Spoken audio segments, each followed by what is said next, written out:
Ma'am ஸ்பைசஸில் 10 out of 10 எதுக்கு கொடுப்பீங்க? கண்ணை மூடிக்கிட்டு சீரகத்துக்கு தான். எந்த அளவில் நம்ம எடுத்துக்கலாம்? 13 வயசு வரைக்கும் 2 கிராம் எடுத்துக்கலாம். அதுக்கு மேலே 4 கிராம் ஒரு நாளைக்கு. பாடி ஸ்ட்ரென்த்துக்கு? நாட்டு சர்க்கரை கூட சேர்த்து சாப்பிட்டுட்டு வரணும். இருமலுக்கு? பாவனம் செஞ்ச சீரகத்தை கல்கண்டோட சேர்த்து சாப்பிட்டுட்டு வரலாம். அல்சருக்கு? சீரகத்தை பொடிச்சு வெண்ணெய் கூட சேர்த்து சாப்பிட்டுட்டு வரலாம். வயிறு உபசத்துக்கு?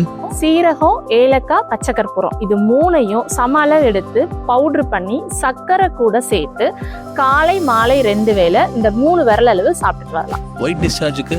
சீரகத்தை எலுமிச்சை சாறு போட்டு அரைச்சு புது மண் சட்டியில அப்பி வெயில்ல வச்சு எடுத்து காலை மாலை 2 வேளை இந்த விரல் அளவு 10 நாளைக்கு சாப்பிட்டு வரலாம். ஐ ப்ராப்ளம்ஸ்க்கு? 60 கிராம் சீரகம் 1 லிட்டர் நல்லெண்ணெயில சேர்த்து காய்ச்சி தலைக்கு தேய்ச்சி குளிச்சுட்டு வரலாம். கேஸ் ட்ரபிள்க்கு?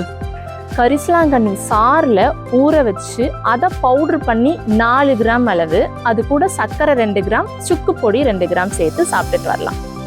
கை கால் உடல் எரிச்சலுக்கு? சீரகம், உலர்ந்த கற்றாழை, பனவெல்லம் இது எல்லாத்தையும் பால், நெய் சேர்த்து லேகிய மாதிரி கிண்டி ஒரு நெல்லிக்காய் அளவு 2 வேளை எடுத்துட்டு வரலாம்.